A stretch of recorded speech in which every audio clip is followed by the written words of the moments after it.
Friends, ఘోర రైలు ప్రమాదం, 400 మంది పరిస్థితి దారుణం. ఈ విషయాన్ని తెలుసుకునే ముందు వీడియో అయితే మీరు కంప్లీట్గా చూడండి. అప్పుడే మీకు కంప్లీట్ ఇన్ఫర్మేషన్ ఏంటో అర్థమవుతుంది.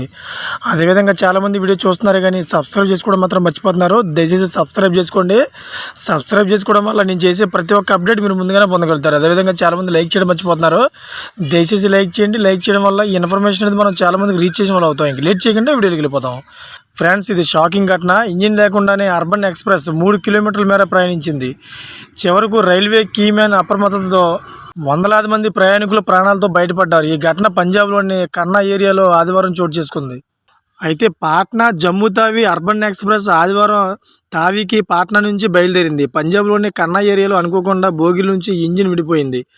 దీంతో అర్బన్ ఎక్స్ప్రెస్ 3 కిలోమీటర్ల మేర ప్రయాణించింది. ఇంజిన్ లేకుండా ప్రయాణిస్తున్న రైలును రైల్వే కీమెన్ గుర్తించి అధికారులకు అప్రమత్తం చేశాడు. దీంతో ఇంజిన్ లేకుండా వేగంగా వెళ్తున్న ఆ బోగిలను అధికారులు ఆపేశారు. అనంతరం ఇంజిన్ తీసుకొచ్చి బోగిలు కలిపారు. అనంతరం రైలు జమ్మూ తావికి బయలుదేరింది. ఇంజిన్ లేకుండా రైలు ప్రయాణించిందని తెలుసుకున్న తీవ్ర ఆందోళనకు గురయ్యారు మొత్తం రైల్వే సిబ్బంది, అదేవిధంగా ప్రయాణికులందరూ. రైల్వే కీమెన్ అప్రమత్తంతో ప్రమాదం తప్పింది. తమ ప్రాణాలను రైల్వే కీమెన్ కాపాడడంతో అతన్ని ప్రయాణికులు ప్రశంసలతో ముంచెత్తారు. ఈ ఘటనపై రైల్వే అధికారులు విచారణ చేపట్టారు. అయితే ఇది ఎలా తప్పిదం జరిగిందో మొత్తం అధికారులు ఎంక్వైరీ చేసి ఆ తప్పు ఎవరిదని తెలుసుకొని వారికి అయితే కఠిన చర్యలు ఉంటాయని చెప్పేసి రైల్వే మంత్రి శాఖ అయితే చెప్పడం జరిగింది. ఫ్రెండ్స్, చూసారు కదా, లేటెస్ట్ అప్డేట్స్ కోసం ఛానల్ సబ్స్క్రైబ్ చేసుకోండి. Thank for watching friends.